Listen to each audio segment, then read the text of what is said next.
Hello, and welcome to a professional episode of the Drywall Podcast. I'm your host, Nick Harmon. With us today, the man who actually wrote the book on drywall, Myron Ferguson from Saratoga, New York. Myron has been in the game for over 40 years. He's built homes, and what about this book? And he put me in touch with the woman. Wait, the studio photographer had just written a book? No, he photographed a book for somebody. He photographed a book, and he was like, Myron, you should write a book about drywall, and I'll photograph it for you. Yeah. So he put me in touch with the woman he did the work for. So the three of us collaborated to put together like a proposal. I don't know if that's the right term for it. He felt he felt like there should be a drywall book, this weird photographer. That seems interesting. Well, let's face it, drywall is captivating. Myron and I have followed each other on social media and various circles for years, and I absolutely enjoy this interview. The Drywall Podcast is brought to you today by Fresco Harmony, making walls better since 2004. If you would like information about Fresco Harmony, the Drywall Podcast, or anything, you can email me at info@frescoharmony.com. But for now, Myron Ferguson, the original author of the Drywall book, on the 35th podcast of the Drywall Podcast. Let's get into it. We have Myron Ferguson, that drywall guy out of Saratoga, New York, with us on the Drywall Podcast today. How exciting is this? Yeah, I've been looking forward to it. I really, I love talking about drywall, and I'm really glad you connected with me. Something I was thinking about before we talked, you said something that actually kind of touched my heart a little bit. You said you were jealous. If there's one thing that a drywall guy likes to do, it's make other drywall guys jealous. You said you were kind of jealous of that I was doing the podcast. We were talking a little bit about how much work it was and things like that. And yeah, it's just been an absolute blessing. I'm not sure why I was thinking about that, but it was a very like a show of humility on your part, because I feel the same way too about all those people that get all the 4,000 likes on a post, and I get crickets. I feel the exact, you know what I mean? Yeah, it's you're always comparing yourself to somebody else, and yeah. I've always been competitive, so I want to be the best at everything. But I also, as I've gotten older, I like having more free time. So I didn't dedicate, 10 hours to every podcast. So I'm going to let you do it. Yeah. Thanks, man. I appreciate that. And we've got some other people climbing on board. Brawley's dad, Sean Ramsden, out of Canada, is starting a little podcast thing up there. He's got some episodes he's dropping, and he's going a little broader spectrum. He's got like a tile person, and really excited to see what he does. Where are we going to go? I've known Myron for a while. We'll go back to the beginning of our relationship. You reached out, or I reached out to you, I guess. Yeah.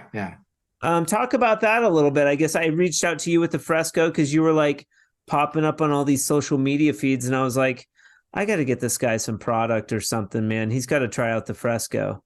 Yeah, you mentioned it to me, and I had to try it because I was actually at the time looking for something, because I'd been using another product, and I can't remember the name of it, but they stopped making it. Okay. And it worked pretty well, but I had to buy my own color, and it was a big hassle. Okay. But it's a nice finish, because I had been trying the Venetian, which is it's different, and I was having a little trouble getting exactly what I wanted out of it. So I was looking for something easier, and once I tried the Fresco Harmony, I was very happy because the substrate didn't have to be perfect. Right. I think that was key, because my experience with like the Venetian was, if I had a little ridge seam, that kind of flashed through when I was done. All the little imperfections I started out with were difficult to hide. But with the fresco, it was, I've gone over concrete block walls with it and, Right. Right. secured walls and everything. How long were you researching these different these plaster methods? Because you are, for our listening audience, Myron is that drywall guy. So, there's no disputing he's drywall through and through. But so you were sort of playing with some of these, because you played with a couple of different methods, right? Right. I was always trying to expand my business because I feel as if I have a lot of skills and just going in and taping every day wasn't really satisfying me. I wanted to do something more artistic, And so I tried Venetian, like I said, and then I actually tried that American clay. Okay. And I really liked that finish. Yeah. It was a little difficult to work with, and it wasn't very durable. Right. So I was looking for something else. Just to differentiate myself. Well, because like I say, if I'm at the job site, I kind of want to stay at the job site and, do other things, and other investors and things like that were something I really. Do you do anything other than drywall?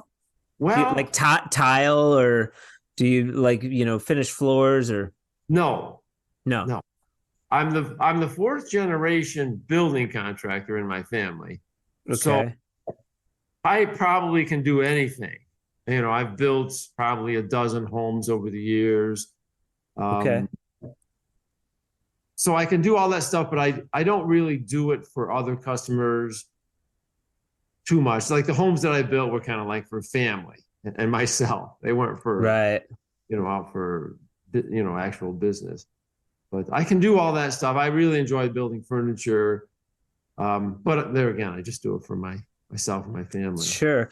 When did you start getting into this stuff, and why did you choose drywall, as that angle to go down? So I assume, are you the first generation drywaller in your family? Yes. Well, I didn't plan on doing it. Okay. Actually gone to college to be a forest ranger. Okay. And I did that for 3 years in Alabama. All right. So after living 3 years in Alabama, I just decided I needed to see snow more often. So I moved back home. And then I moved back home with my parents, and my grandfather lived next door, and he had a construction company. So after one day, he came and dragged me to work with him. And I was low man. So I was looking for something to give myself some self-respect on the job site. So I started doing little drywalling jobs for him, like we remodeled the bathroom. And I liked it because nobody else in the company liked it. So I'm like, I'm going to get good at something. So they think I've got skills, And then 2 years later, I quit his company and I went into the drywall business. And this was all around 1980, 82, I think. Yeah, because I got married in 1982, and right after I got married, I started my own drywall business. So. How old are you, Myron, if you don't mind? Pardon? How old are you? 65. So I've been doing this for 40 years now, pretty much on my own for 40 years. Okay. That's a while. It's crazy to look back on, huh? I know. And I was thinking about that before we started talking. And I was trying to think, what would I have done different? And I don't really know if I would have done anything different. I mean, I stayed a small company because I'm very hands-on. It's hard for me sometimes to trust, and I'm very concerned about quality. So I stayed a small company, so maybe I didn't make as much money as I could have, but I enjoyed it. And being, fourth generation, we've got all these customers, like my cousin and my brother, everybody. Oh, right. Son-in-law, they're all contractors. And it was kind of fun to be on the same job sites all the time with members of the family, really. Yeah. Yeah. So that helped for sure. Yeah. And then so you're the second author that we've had on in a little bit. We had Kevin Bush, who wrote Adventures in Drywall. Yeah. And what a character that guy is. I know. Yeah, I've hung out with him quite a few times. Okay. It's funny because it was Walls and Ceilings magazine he was writing for. Yeah. So that's how I got to know him, and I actually met him. And then he was working for a company, I think it was Grabber, but I'm not sure. Anyways, I was doing a drywall job in Rhode Island, which I was staying overnight there. It was a friend of mine, his son's house. So they do all plaster work there. It's plaster. Nobody does drywall work. So, so here I am coming in to do a drywall job. And I remember the contractor like spit on the floor. He was so disgusted that we were doing drywall instead of plaster. Beautiful. So I vowed I'm going to do the best damn drywall job in the state of Rhode Island.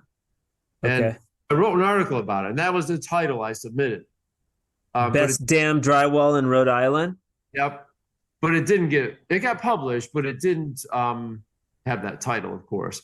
So anyway, what was the title? Sorry. I don't remember. Taking it up a notch, I think.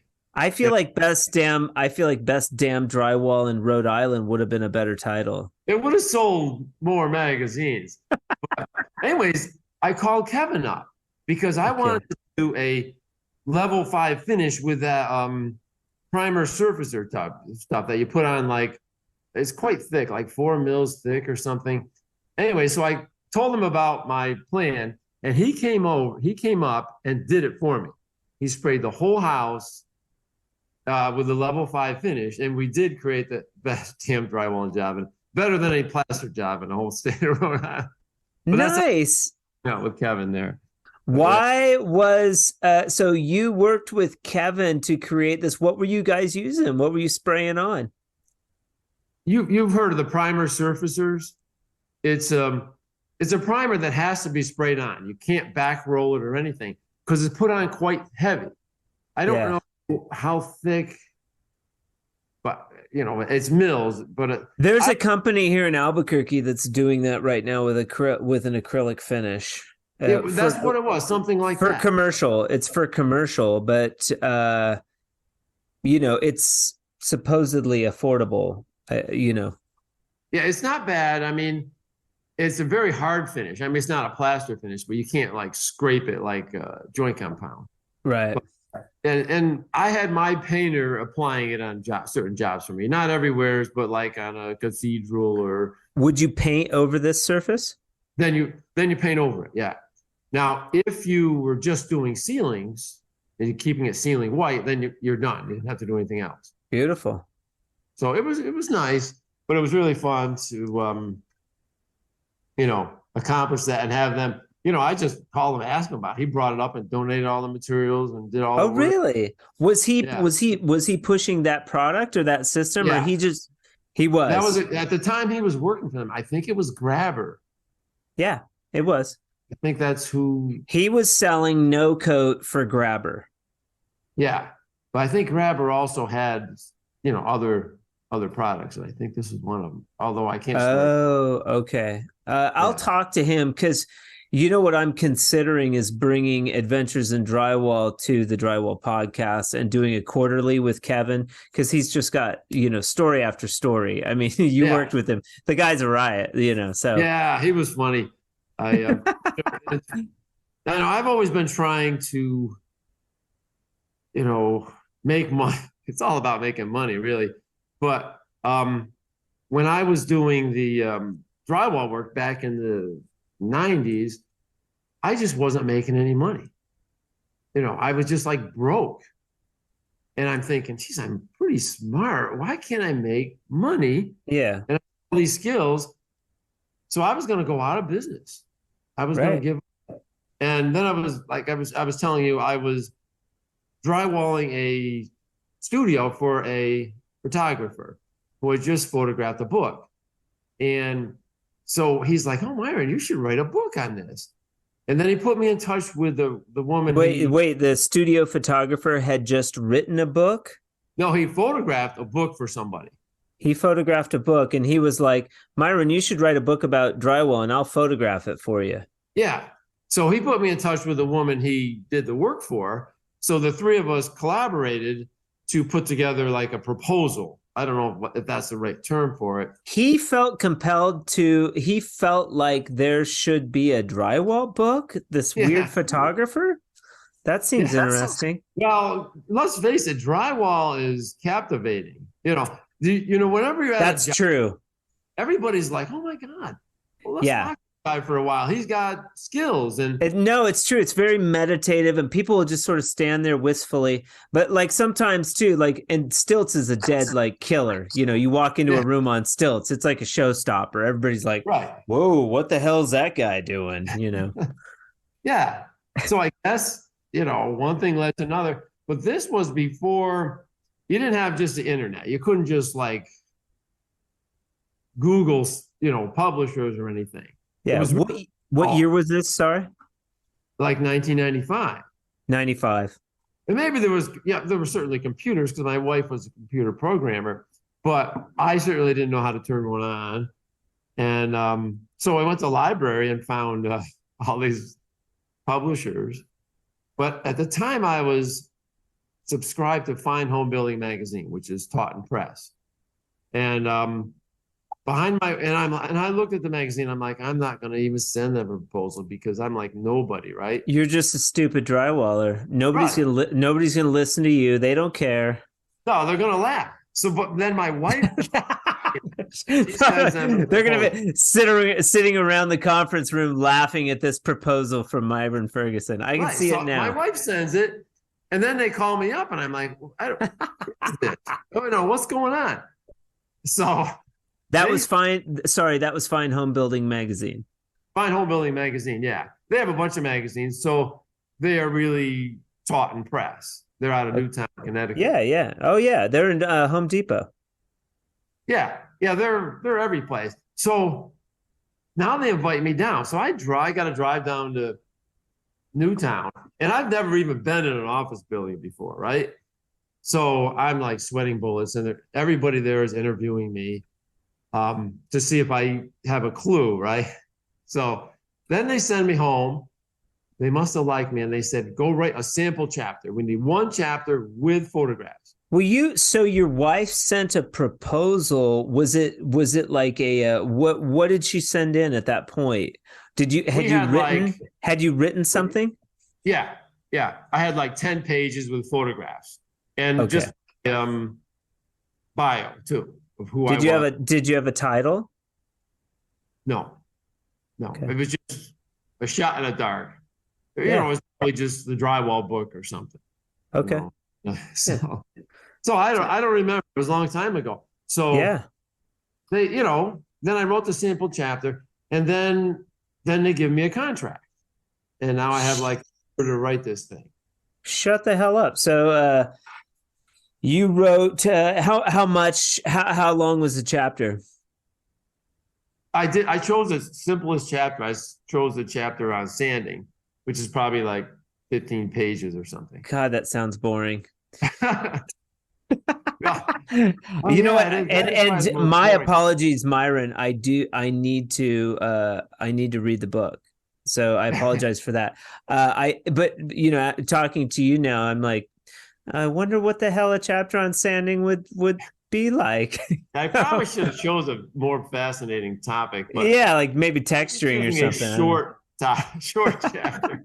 And that was before I even used power sanders. It was just a hand sander. The wooden pole with the square head. That's all you had, right? And then, so what would the contract look like for something like that? You have a certain amount of time. They're going to pay you X amount per chapter. They want so many pages. How did it look? Yeah, well, I had to have it completed in 1 year, and I had to be available to help with editing, and I had to hire a photographer because they were like a photographer. So the photographer had his own contract with them. That guy needs to be an agent. He's probably an agent now. A photo or something. Okay. But my contracting was about, they were paying me some upfront money, And then I was getting a percentage of the sales, a royalty off of all the sales. So what do you get? I mean, this is like ancient history, dude. What do you get for an upfront contract like that? $5,000? Yeah, maybe 5,000, something All like right. that. And then I got a percentage. I don't remember what the percentage was or even is right now, but it's not that high. But it's actually higher than a standard. It wasn't bad, It wasn't bad. So you get a percentage of book sales now still. Yeah. Okay. So but $5,000 in the 90s, that wasn't nothing to sneeze at. I mean, that it was decent. You were probably elated. Yeah. I mean, I was just like dumbstruck about the fact that I was doing this. And I was kind of duh. I mean, I'm like telling everybody. They're probably all looking at me thinking, well, who cares? What's wrong with you? I'm like, well, No, I think writing a I book. didn't write a novel. I wrote a book about drywall. Yeah, but that's a big deal, Myron. Yeah. And it's kind of interesting because I know some guys, like I'm friends with a guy who's a custom stair builder. Like if you were building an $8 million house, this is the guy you would hire to build these crazy stairs. And like Bernie Mitchell, like you'd have Bernie Mitchell come in and do a mural for you. Yeah, right. So, and meanwhile, I'm good friends with this guy, and he's kind of laughing at me thinking, because I do clinics and training and stuff too. And a lot of times he's there teaching stair building, and I'm 2 booths over teaching drywall. And I've got like people mesmerized, and all I'm doing is holding up a bag of setting compound, and he'll walk by and he'll be like, what is wrong with those people? And I'm like, I don't know. But it's a topic that you're more likely to do drywall work than you are to build custom stairs. Yeah. So I have a larger audience. And that's you're talking about DIYers. Yeah, my audience is much larger. Yeah. It's not necessarily DIYers, it's remodelers. Okay. My biggest audience has probably been remodelers and do-it-yourselfers. That's who I'm selling the book to. But I really thought, well, I'll sell it to all these drywallers.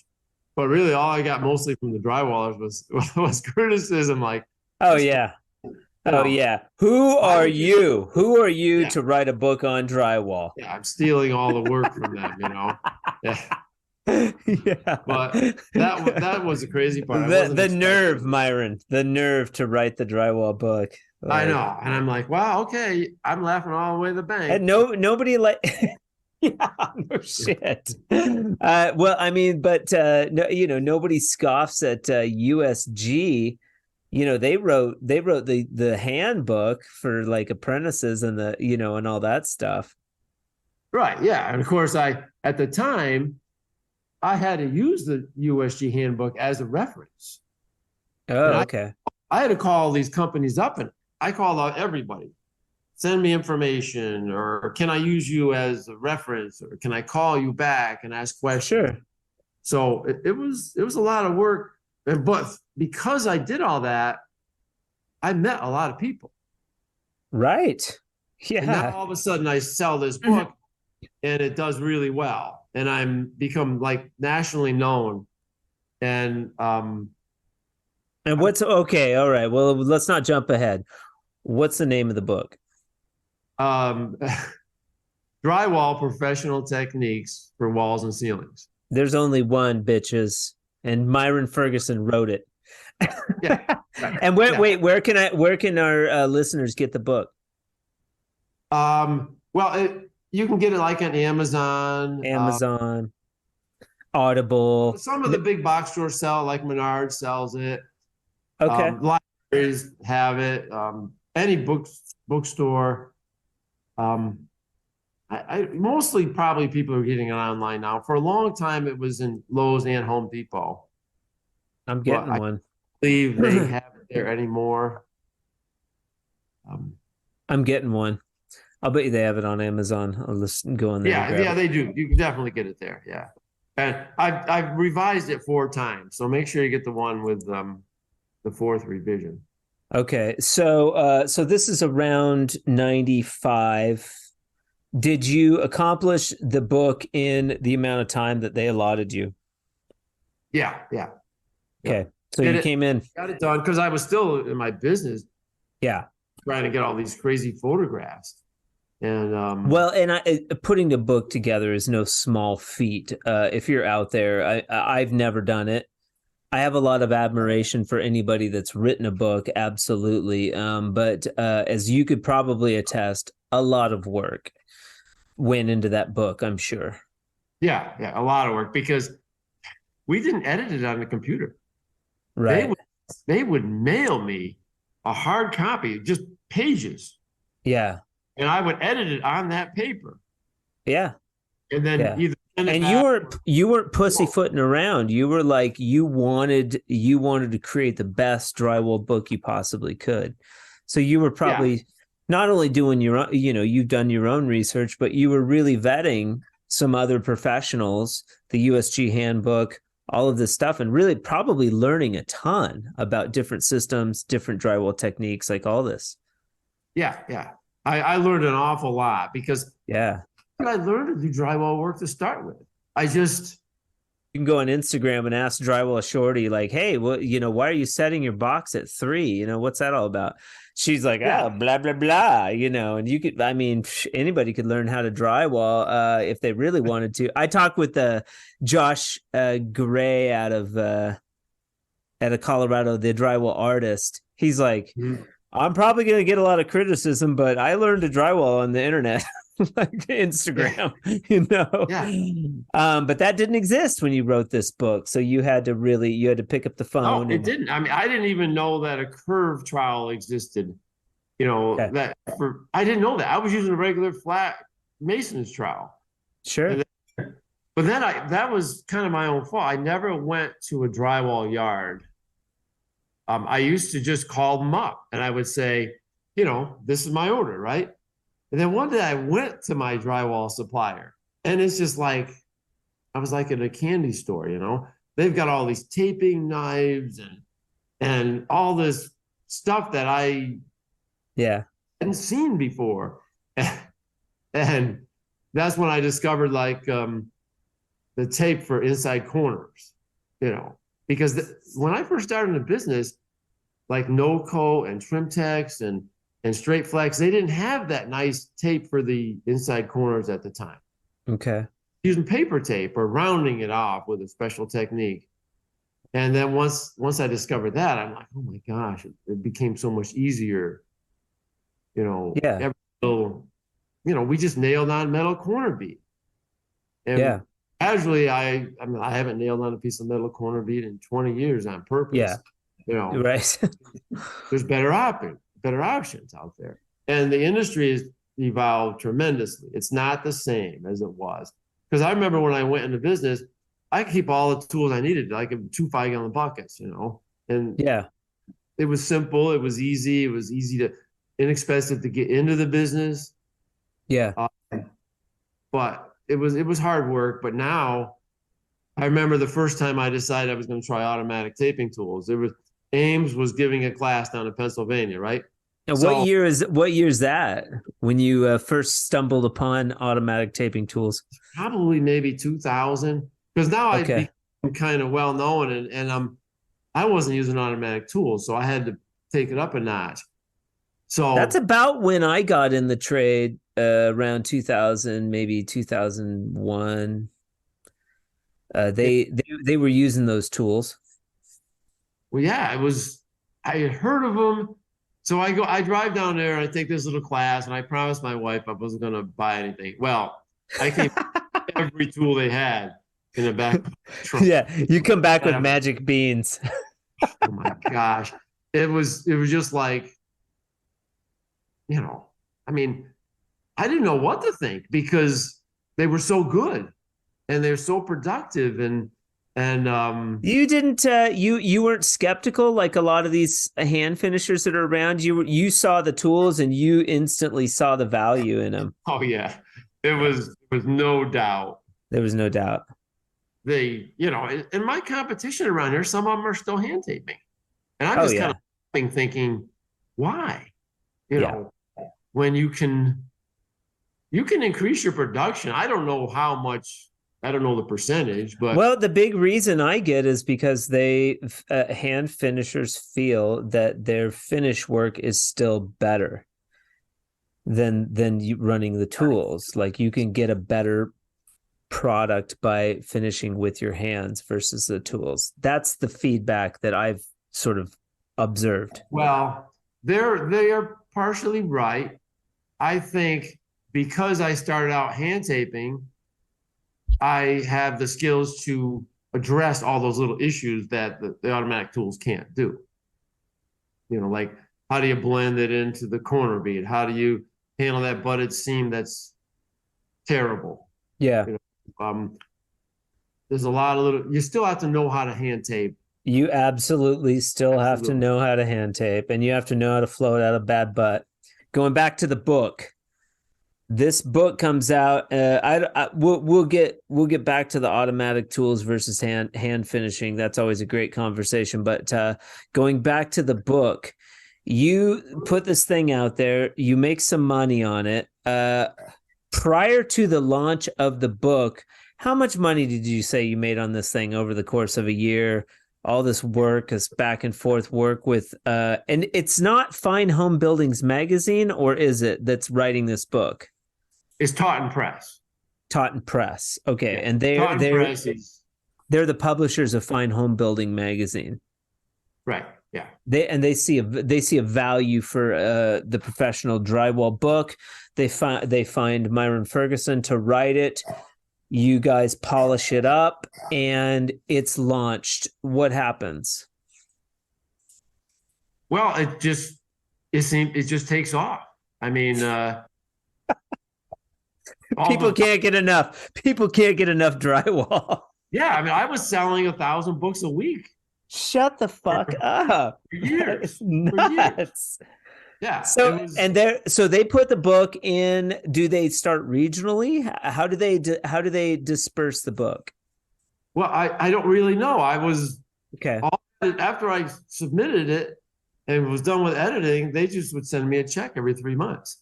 You know, what's a check? What's a check look like from Taunton Press for the drywall book every 3 months for Myron? I was making $50,000-$60,000 a year. Just off the book. Off the book. Yeah. Yeah, because for your listeners, for the listeners too, realize that making money from you have all these aspiring authors out there that work their ass off to get published. And this is a true Cinderella story. I mean, you know, what happened to you, Myron, is very odd and rare, yeah. You know, just to be clear, like, you know, but I will give you credit where credit's due, or at least your wife, because she sent in the fucking. Yeah, you know, I know. You know, she sent in the original. Credit, really. But to give credit where credit's due, you did the work. You did what you needed to do, and so for how many years would you say? And you're making this is residual income off of the they're giving you a percentage of sales. Right. Yeah. How long would you say that you rode that tidal wave? Oh, probably 15 years. Oh man. Yeah. I mean, just gravy train, buddy. Right.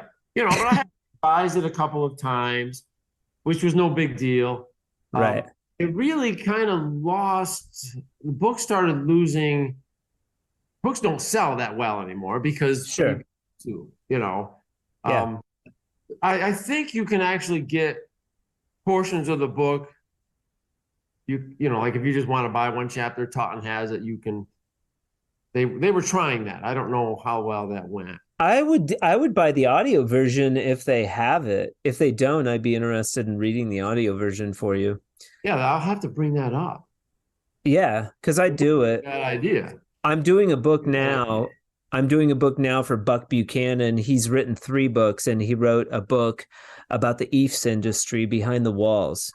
Mm-hmm. And I started reading for him, and he liked it. You know, just like you, I submitted a sample, and he liked it well enough that he's having me read his first book, which is called First and 30, and it's about like football and this weird story, but I don't care. I just wanted to read an audiobook. I thought it would be fun.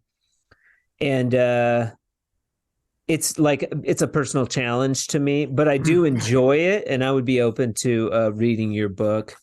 It'd be cool. We could talk about that offline. Yeah.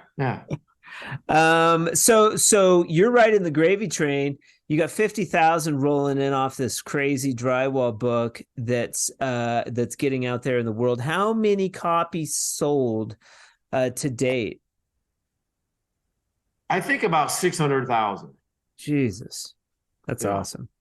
It's, it was pretty incredible to, and I have the number 2 best-selling book from Taunton Press. Shut up. My book is sold. The only one that has done better is the Habitat for Humanity book. That is called. I think that one's called How to Build a Habitat House.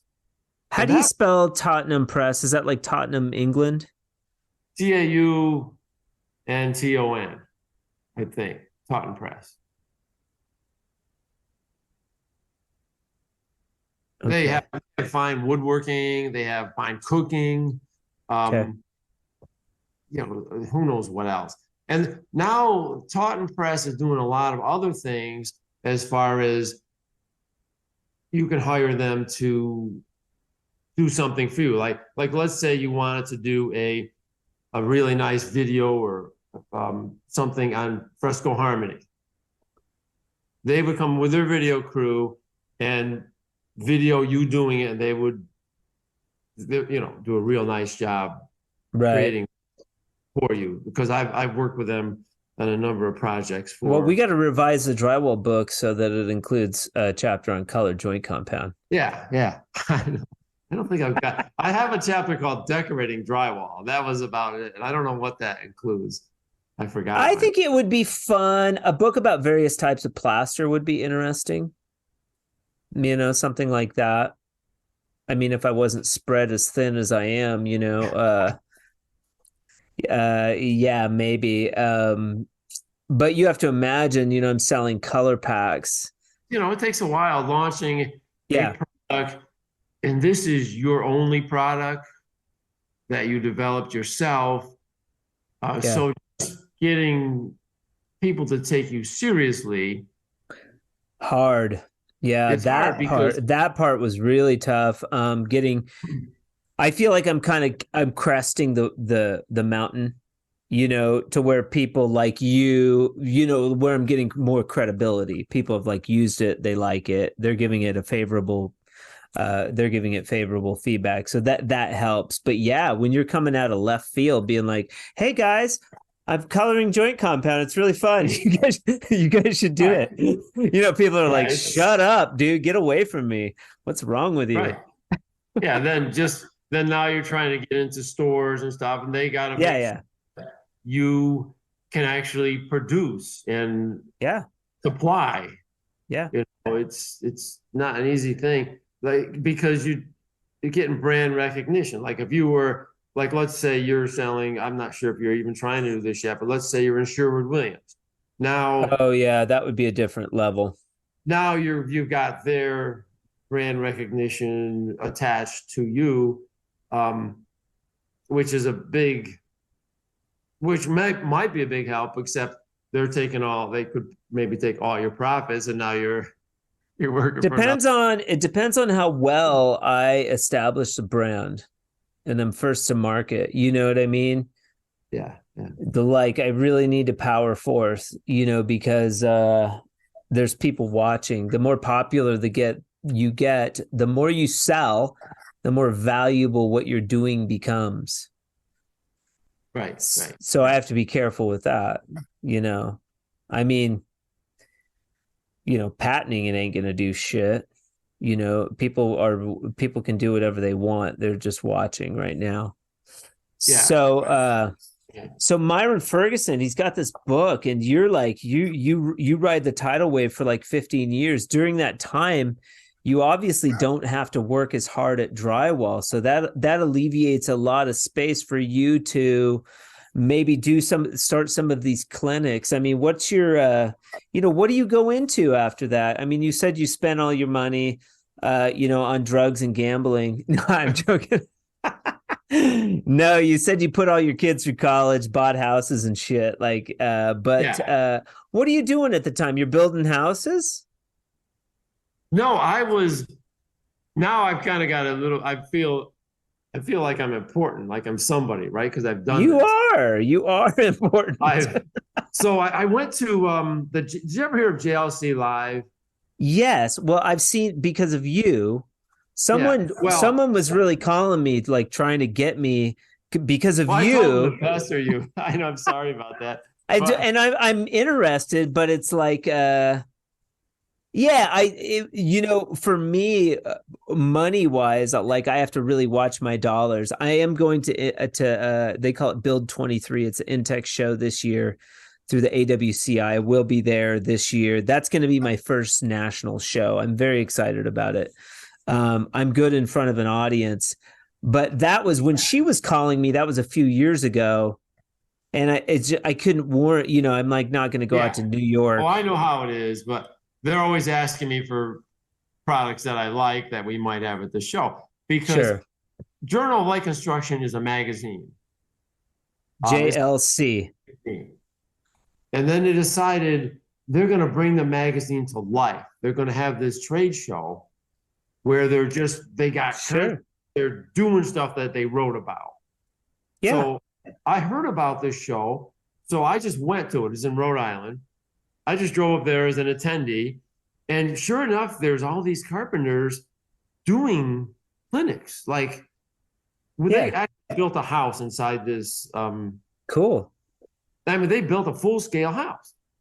So, but their drywall work was horrible. It's like they didn't even care. Who cares hey, Myron, nobody gives a shit about drywall. You could I think they were putting it up with a hatchet. I don't know. Yeah, you can gloss over that step. That step doesn't. And then they were going to trim it out, So put up wood paneling. I'm standing there watching this thinking, what is wrong with them? So I found the person who was like the head of the show, and I went up to him and I'm like, hey, I could help you do this.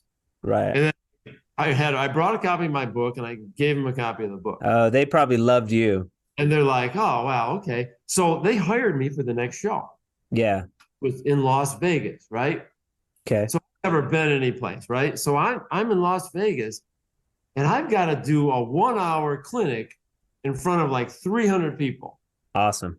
And it's full scale. I mean, I'm on Baker scaffolding, drywalling a skylight.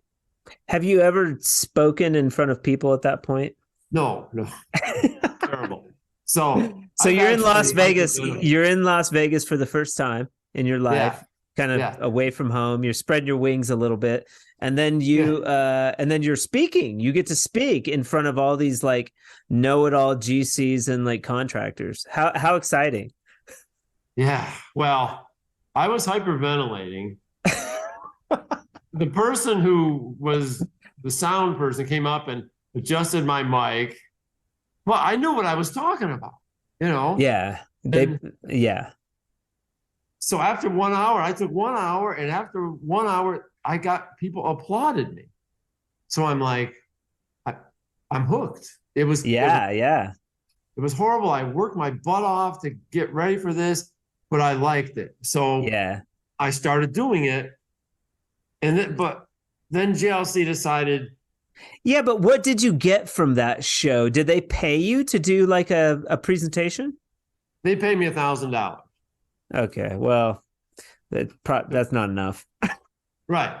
It wasn't enough, but at the time, everybody was getting paid $1,000 to do this. It was just because we loved.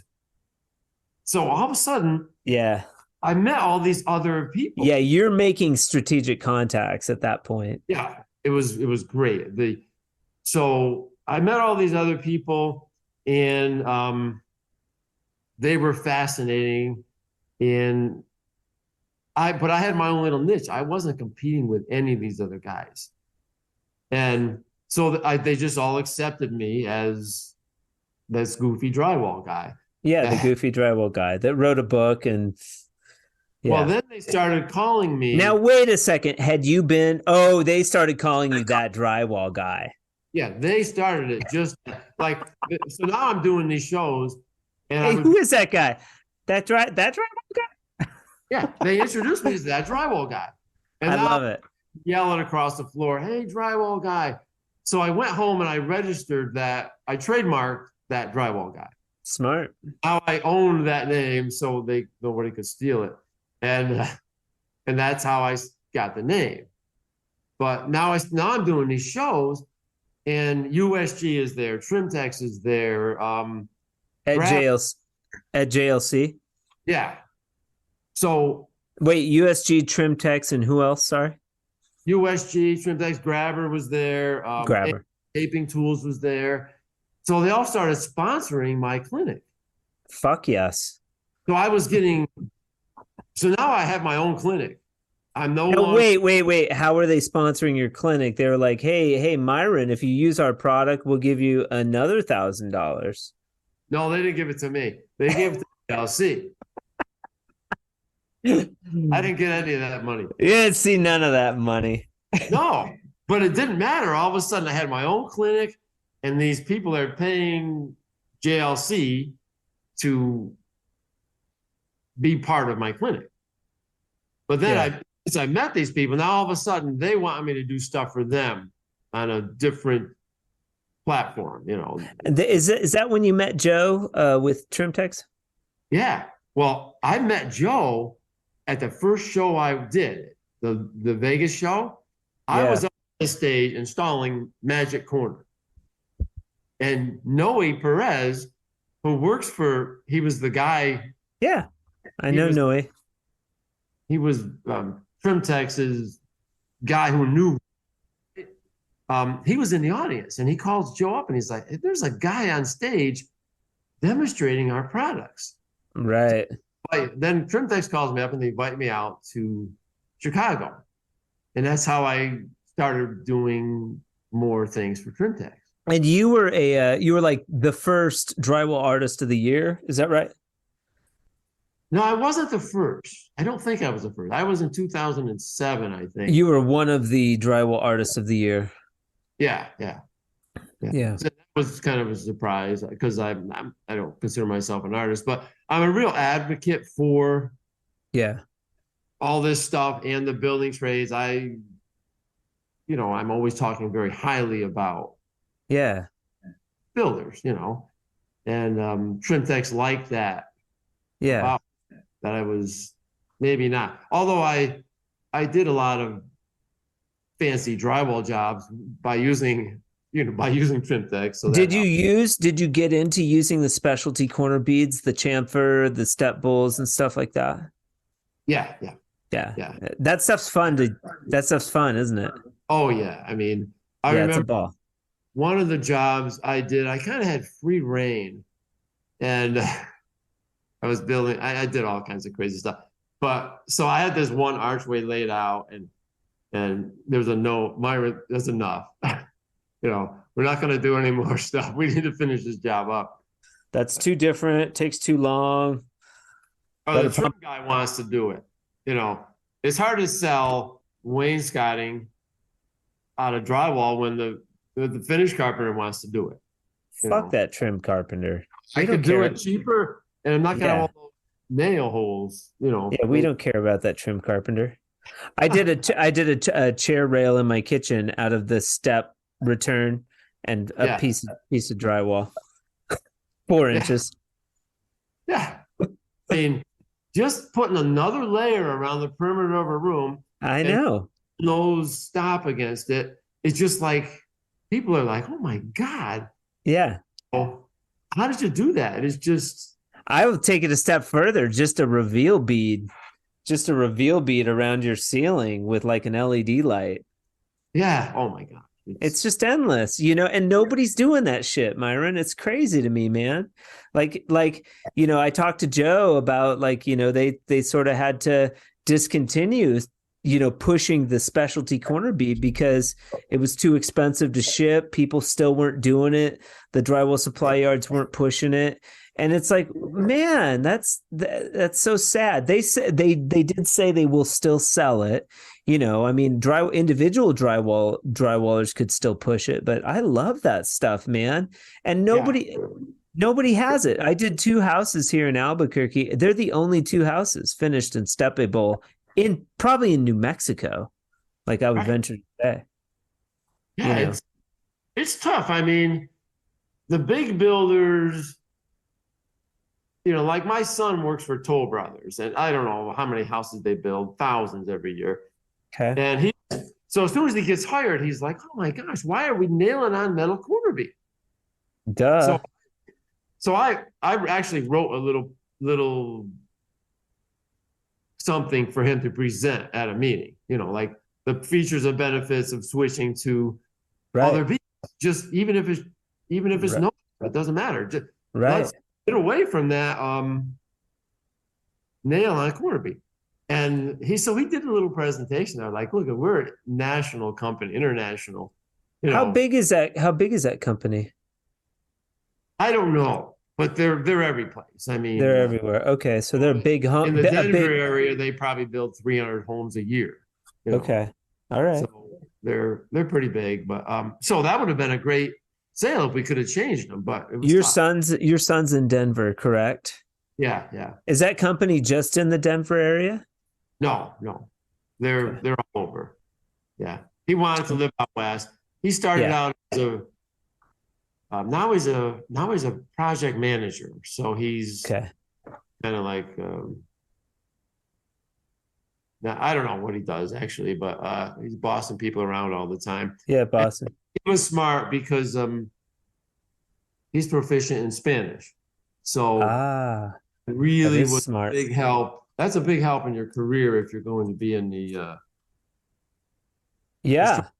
any more sort of management position with construction. Absolutely, very smart. Spanish, so he was smart to do that. So it's fun to go out on a job site with him and listen to him talking to everybody. A lot of the guys working there. And probably the Hispanic workers that work for that company appreciate that as well. Right. Yeah. It's just, I wouldn't ever say, let's just speak English. We need to get with the times. And, why, if it's going to benefit my career, why would I just not do it? Yeah, I practice Spanish whenever I can. Whenever I'm around somebody that's Hispanic, I'll practice. It's very hard. I would love to do like an immersion program where I go down to Mexico and just learn Spanish, but it's a practice. And if you practice at it, you can pick up words and, I've got a small vocabulary, but it's super cool when I'm on a job site and I can banter a little bit in Spanish. Yeah. Well, and things have changed because when I first went into the business, here I'm in upstate New York, so we're not that far from Canada, right? French Canadians were all the drywallers. So people thought, well, you're doing drywall work and you're not French and from Canada? Okay. That's who was doing all the work back then. And there still is a fair amount. Sure. So now they're like, you're doing drywall and you're not Mexican? Yeah, I know. I know. Okay. So you started doing these clinics. So that JLC was the start of that. Would you say, what is going through your mind? Like, I could do these clinics just all year and travel around and have fun, or did you still want to do drywall? What did the future hold for Myron? What were you looking at on the horizon?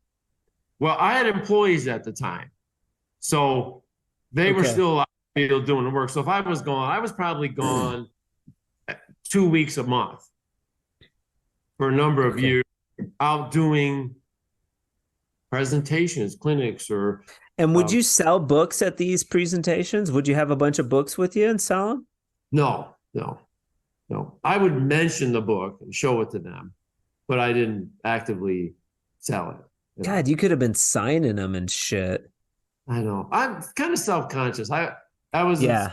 do any of that kind of stuff, Fair enough. Fair enough. But I would have them like let's say for a while I worked for USG. I would do like the International Builders Show, and I'd be at their booth, and it was incredible. It was just a blast. I mean, because we would draw this huge crowd, and I had these really nice presentations up on this big stage, and I remember it was kind of funny because the vice president of USG was in the audience. He was going to be there, right? And I'm like, oh my God, the vice president of USG, that to me, that's like meeting the president of the United States, right? So, and he comes up to me and we're talking afterwards, and and he wants me, he has a copy of my book that he wants me to sign for him. So that was like a big funny thing that I did. So yeah, and I was doing stuff for USG all the time.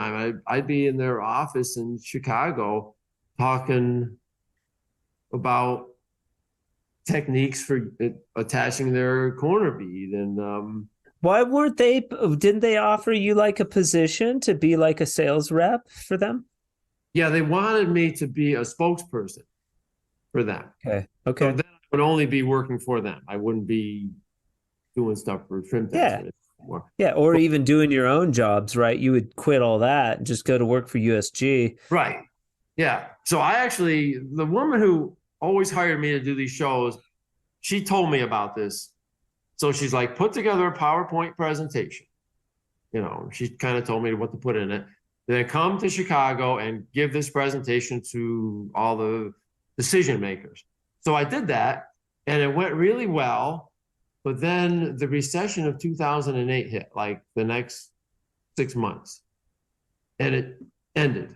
They had no money to spend on me, and the people I knew got laid off.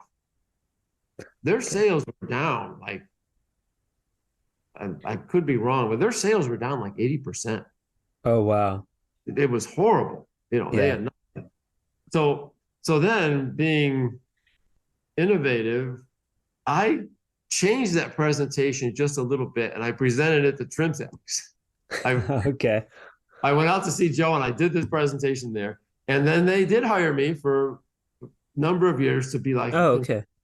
For their company. Trim Tex was probably hurting too at the time, I imagine. It killed them. Did they double down on their specialty corner beads and things like that?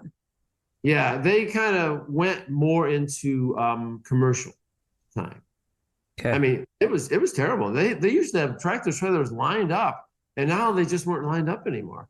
They had expanded their warehouse, and they weren't using it because nobody was expecting that to happen. Yeah. I don't think anybody's totally rebounded from it. Right. It was devastating So anyways, it was devastating. Kind of like COVID. COVID really shifted the way people do business now. Yeah. It was, basically most of the presentations I was doing were now gone. I was no longer needed. They didn't have the money to spend. So I went full time right back into the football business.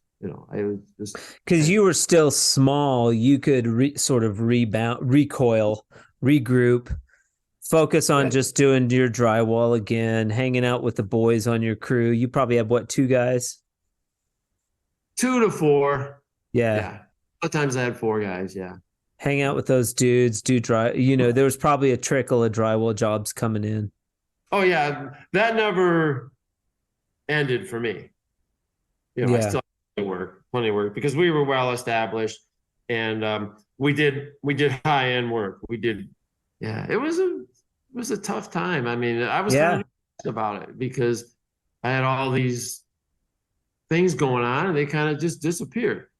And but I didn't really have the energy to reestablish myself totally, although it's kind of come back. And if I had put a little more effort into social media stuff, I could probably be doing better even there. Yeah. But I'm kind of trying to enjoy life. Like right now, I've got a dog, and I'm thinking, where is that dog? Probably sleeping on the bed. Yeah. I just want to be active and hike and run Yeah. as much as I can. Well, your sort of priorities have shifted a little bit. Yeah. But like we started out, I'm still jealous of you were talking about Drywall Shorty. I'm jealous of her because she's stealing my stuff, But what I'm glad is she is a real drywaller. Oh yeah. She's definitely. Did you listen to the Drywall Shorty podcast? I haven't yet. No. It's good. She's super sweet, and just, she doesn't miss a beat, man. What I like about Drywall Shorty is she's very consistent. What you see on that video is what you hear on the podcast. Like that's exactly her. Like, there's no facade. And you know what? Coming to think about it, that's consistent with a lot of drywall people, Yeah. who you see on the screen is actually kind of who they are. Very authentic crew. Yeah, and I'm glad because we don't want somebody just on there just because they got a lot of followers. We want real people promoting the industry, And I don't think they would have a lot of followers if they weren't authentic. That's true. Because you got all these drywall dudes that are like making sure their shit's legit, I think right, yeah. I think the Drywall Podcast has gotten some popularity because, like, I'm a drywaller and I can talk to you about corner bead, and I know what we're talking. I know the difference between metal and vinyl corner bead. That's a big deal. It is a big deal. We want, if we're going to just talk about construction, we're talking to people that know what construction is and the value of that we have, I like the drywall conversation though, and I like the stories of the drywall guys that come in. There's plenty here. Just like when you wrote the book, someone at Taunton Press knew. They knew the same thing that I was thinking, because I told lots of people I want to start a drywall podcast. They're like, why? Yeah. That's nobody's gonna listen. Nobody's gonna listen, buddy. They may not have said that, but they were thinking it. Like, just stick with the color joint compound, Nick. Right. I don't know. I don't know.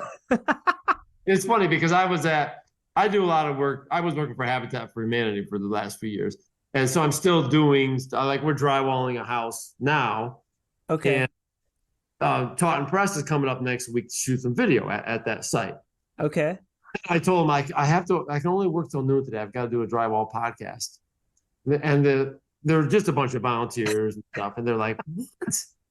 They're like, oh, that's a must-see thing.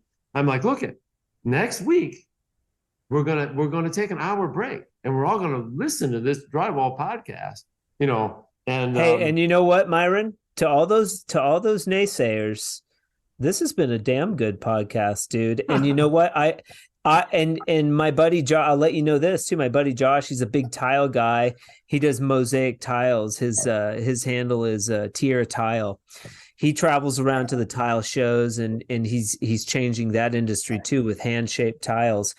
But he's been my buddy for years, but he said he listened to one or two of them and he's listened to like 10 now. So I think that it's not a lot of it. Yeah, is about drywall, but a lot of it is about how good the podcast is, This has been a fantastic podcast. I really appreciate your time, man.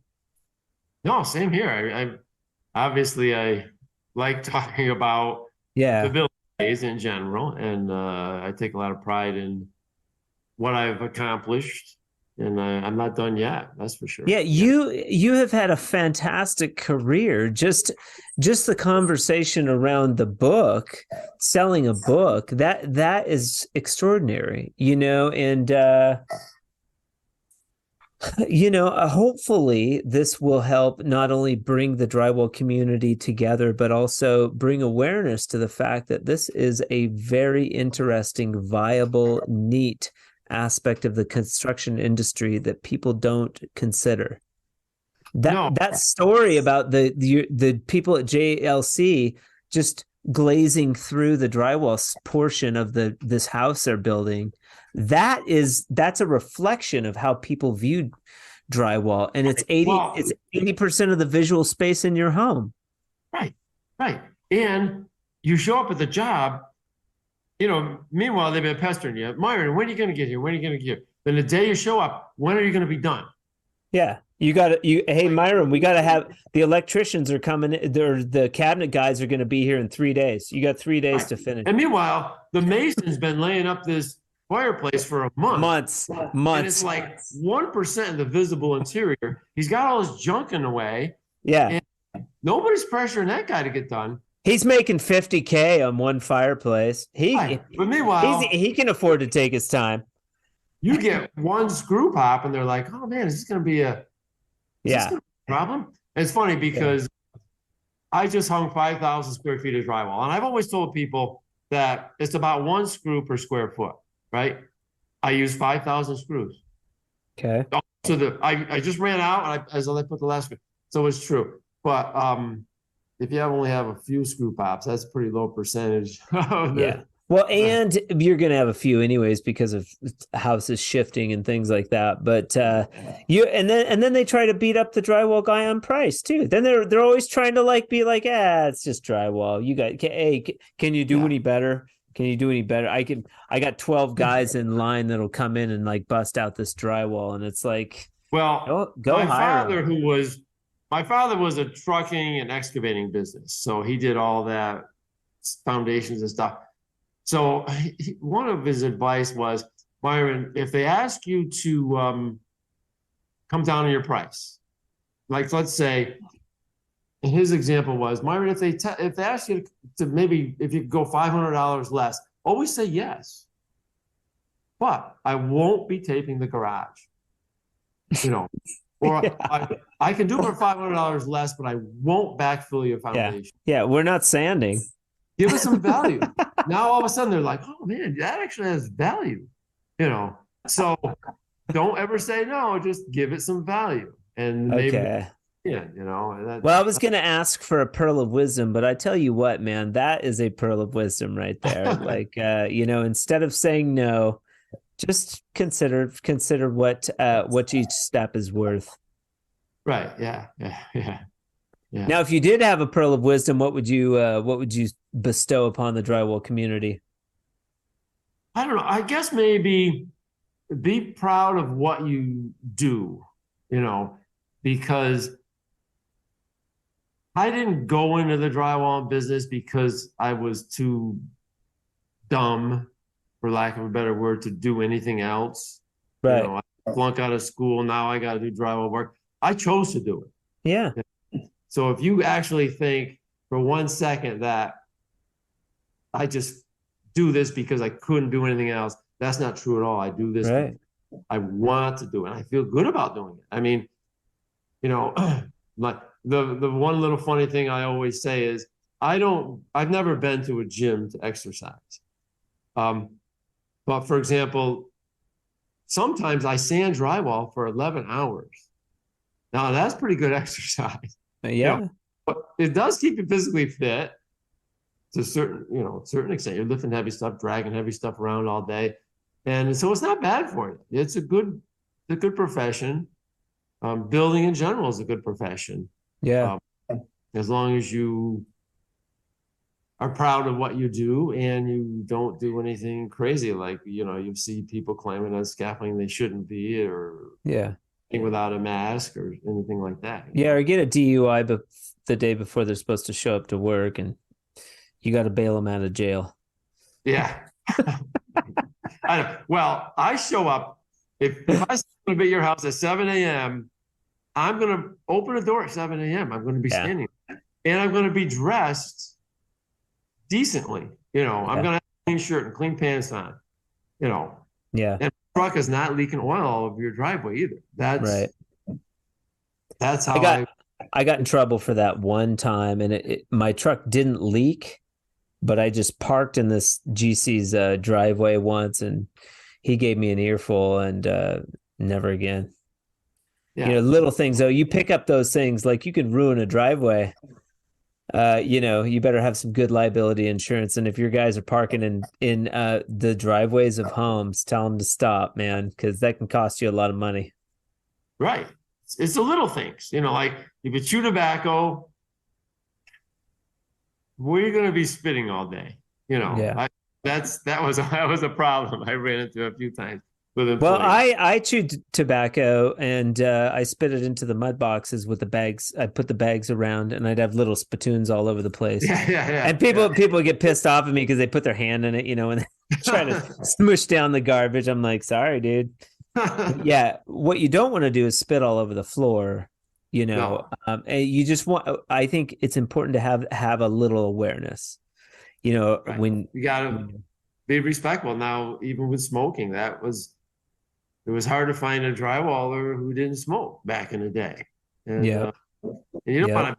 You know, I kind of feel sorry for the smokers sometimes because there's no place for them to go, and everybody seems to hate them. So yeah.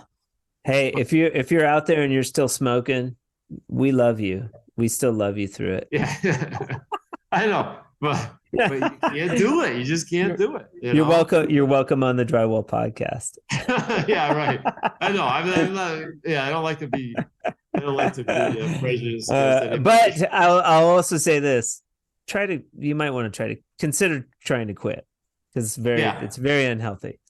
Myron Ferguson, that drywall guy out of Saratoga, New York, author of I still don't know the name. Tell me the name. The Drywall book. It's the only drywall book on the market. He was successful selling it, and we appreciate you being on the Drywall Podcast today. Thank you so much, man. And it's been a pleasure. I would love to have another conversation with you very soon. We're going to keep in touch about that Fresco Harmony stuff. We need to be selling it in all your sons' homes, so we could try to make that happen. They need to be doing Fresco Harmony stem to stern on every single home they're building over there in Denver, because why not? Right. It's a nice look. Instead of that crazy knockdown. Get that knockdown or splatter texture. The Canadians, we just look bad every time. I'm like, they're like, you know, you can tell too. The Canadians are like, well, we don't texture up here. You don't see that shit up here. Keep that down there. You Yankee. Yeah, we don't texture here. Nothing. Yeah, in New York too. New York and the East Coast, there's like no texture. Oh, there's no texture. They love their hand texture. Orange peel. I'm covering orange. Jack's covering orange peel right now. So yeah, I know. All right, buddy. Thank you so much. I really appreciate it, Myron. I could definitely see us having another conversation down the road too. And yeah, man, we'll talk soon. Well, yeah, let's stay in touch and try to get together in person someday. Yeah. I would like that. I am going to be at Build 23. It's Intex in Vegas in March. So just to let you know, there's going to be a lot of cool people there. If you get a chance, I would recommend. Yeah, I wrote that down. What was the name of that again? It's called Build 23, but it's Build 23, it's Intex. Okay. So it's through the AWCI show. Okay. Yep. Good. I'll see what I can do. Yeah, I'd love to meet you in person, and it would be a lot of fun. Yeah, sounds great. Thanks, Nick. All right, sir. Good luck to you. Thanks. Hey, you too. Have a good day. Yeah, you too. Bye. Special thanks to Myron Ferguson for being on the Drywall Podcast today. I appreciate your time and your knowledge. The Drywall Podcast can be listened to every Friday with a new episode on your favorite platforms like Podbeam, Spotify, Apple Podcasts, and also YouTube.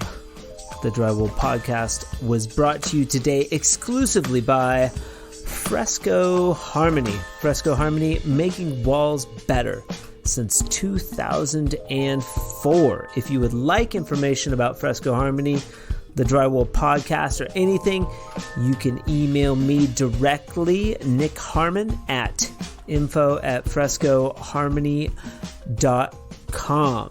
Thank you so much for joining the podcast today. I appreciate it. And be sure to tune in next week when we have Megan Robertson of Meg's Drywall with us.